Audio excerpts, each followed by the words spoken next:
Hello everyone, welcome to this amazing platform of our channel Panisha for Competitive Examinations and I am Piyush. तो ये है आपके सामने एक ऑफिशियल न्यूज़पेपर की एक एडवर्टीजमेंट की कटिंग। और यहाँ पर क्या लिखा हुआ है, भारतीय रेल विभाग, और यहाँ पर आउटसोर्सिंग कंपनी है एवेस्ट्रॉन इन्फोटेक, ठीक है। और कुल पदों की संख्या आप यहाँ पर देख सकते हो 5280 के लमसम कोई आपकी यहाँ पर कुल पद दिए गए हैं। अंतिम तिथि बोल रहे हैं 10/9/2020। और इसके अलावा अगर आप पद की बात करते हो तो यहाँ पर ये पद दे रखे हैं आपको। एक एक करके मैं आपको सारी चीज़ समझाऊंगा, इसमें आपका क्या क्या क्यों ये फेक है और इसका मिनिस्ट्री ऑफ रेलवे की तरफ से क्या रिप्लाई आया है और क्या क्या इसमें चीज़ें हैं और कैसे ये आपका फेक निकल के आया है, ठीक है। तो सबसे पहले तो यहाँ पर अगर मैं वैकेंसीज़ की बात करूँ, इतनी सारी आपकी वैकेंसीज़ यहाँ पर नोटिफाई कर दी गई थी कि नियंत्रक है, कनिष्ठ सहायक है, booking clerk, gateman, canteen supervisor, चपरासी, केबिनमैन, वेल्डर, ठीक है। ये सारे वैकेंसीज़ और यहाँ पर आपका मासिक वेतन मतलब बकायदा आपका ये एडवर्टीजमेंट यहाँ पर जारी कर दिया गया था। और बोला गया था यहाँ पर आपको 750 रुपये की जो है वो फ़ीस देनी है। और यहाँ पर उन्होंने क्या बोला था कि SC ST को यहाँ पर कोई भी छूट नहीं है, ठीक है। अब देखो, सबसे पहली बात, अगर आप उनकी नोटिफिकेशन को पढ़ोगे, फिलहाल तो नोटिफिकेशन भी अवेलेबल नहीं है और जिस साइट पर अप्लाई करना था वो साइट भी अवेलेबल नहीं है, ठीक है। 24 या फिर लमसम वो 20 आवर्स तक वो साइट आपकी एक्टिव रहती है। और जैसे ही यहाँ पर लोगों को धीरे धीरे पता चलता है ये फेक है आपकी साइट, तो वो साइट भी आपकी अभी, अगर मैं आप प्रेजेंट टाइम की बात करूँ तो वो साइट आपकी बंद हो चुकी है, ठीक है। और यहाँ पर अगर मैं आपसे बात करता हूँ तो ये आपका बिल्कुल फेक है। इन चक्रों में आप पड़ा मत करो, ठीक है, जब तक आपको कोई ऑफिशियल सोर्स से कोई न्यूज़ ना मिले। अगर रेलवे ने आपका रिक्रूटमेंट निकाला है तो उनकी ऑफिशियल वेबसाइट पर वो आएगी, उसके ऊपर जो नोटिस होगा वो उनकी वेबसाइट पर भी आएगा, ठीक है। तो इन सारे चक्करों में आपको नहीं पड़ना है।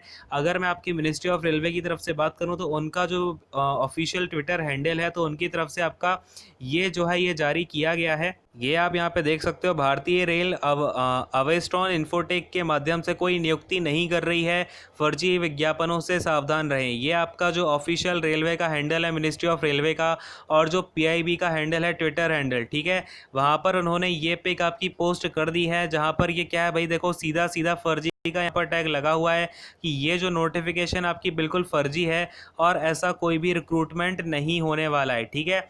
तो इस बात को आप लोग ध्यान रखें। और इसके अलावा अगर मैं आपको पूरी इन्फॉर्मेशन की बात करूं तो लीडिंग न्यूज़पेपर ने आपको इसके बारे में पूरा कवर भी किया हुआ है, वो भी आप यहां पर देख सकते हो क्या क्या बोला गया है उसके बारे। ये आप यहां पर देख सकते हो, 5285 पदों पर निकाली रेलवे की फर्जी बहाली, ठीक है।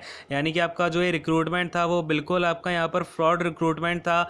एक आउटसोर्सिंग एजेंसी ने रविवार को रेलवे के 8 पदों पर 5285 रिक्तियों के लिए आवेदन आमंत्रित किए। विज्ञापन के जरिए एजेंसी ने आवेदकों से 750 रुपये का ऑनलाइन शुल्क भी मांगा है और इसकी जानकारी सोशल मीडिया पर भी दी गई है। अब देखो, पूर्व मध्य रेलवे के जो CPRO हैं राजेश कुमार, इसकी जानकारी मिलने पर उन्होंने बोला है कि ये धोखाधड़ी और जालसाजी का मामला प्रतीत होता है, इसमें किसी ठग गिरोह का हाथ हो सकता है, ठीक है। तो ये सारी बातें फिलहाल आपको ये पता चल गया, अब ज़्यादा इन्फॉर्मेशन हमें जानना नहीं है कि ये जो है आपका पूरा फ्रॉड है। अब सबसे बड़ी बात इन्होंने क्या बोला था कि आपका MCA होना चाहिए, 1 साल का एक्सपीरियंस होना चाहिए आपका, किसके लिए, नियंत्रक के लिए, और आपकी एज होनी चाहिए मिनिमम 18 ईयर्स।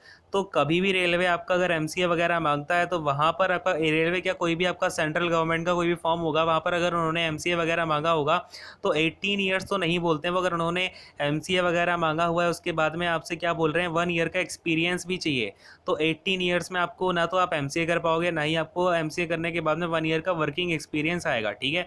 तो ये उनकी फॉल्ट हुई। और दूसरी फॉल्ट ये है कि उन्होंने सीधा सीधा 750 रुपीज़ मांग लिए, UR से भी SC ST OBC कहीं कोई छूट दी नहीं। तो ये भी आपका एक पॉइंट है। तीसरी बात कि उन्होंने राज्यों के नाम यहाँ पर दिए थे, जबकि आपको पता है जो रेलवे है वो जोन के हिसाब से काम करता है, ठीक है। और रेलवे की जो वैकेंसी है वो भी जोन उनके हिसाब से बातें हैं फिलहाल। लेकिन मैं यहाँ पर आपसे 2-3 बातें बोलना चाहूँगा, ये सिर्फ रेलवे का ही हाल नहीं है। अभी कई सारे बच्चों को यहाँ पर कॉल्स आने स्टार्ट हुए हैं फ्रॉम SSC, जिनका भी CHSL में UFM वाला केस है, तो उनका रजिस्ट्रेशन नंबर, रोल नंबर वगैरह कुछ को पता है, तो वो सारी बातें भी हैं। तो आप अगर ऐसी कॉल्स आपके पास आती हैं, मैसेज आता है, तो उसकी आप कॉल रिकॉर्डिंग करके रखें या फिर स्क्रीनशॉट लेके रखें, ठीक है। और इन सारी फ्रॉड की बातों में मत आना कभी भी। कोई भी आपको न्यूज़ मिलेगी, कोई भी नोटिस आएगा, अगर आपका रिजल्ट आना है या फिर नहीं आना, या फिर आपका कोई नोटिस आएगा फॉर रिक्रूटमेंट्स, तो वो सारी चीज़ें आपकी ऑफिशियल वेबसाइट पर ही आएंगी।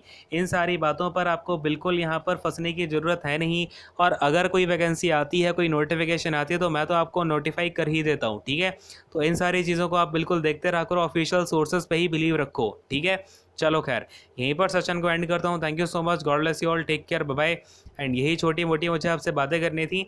चलो खैर, यहीं पर सेशन को एंड करूँगा।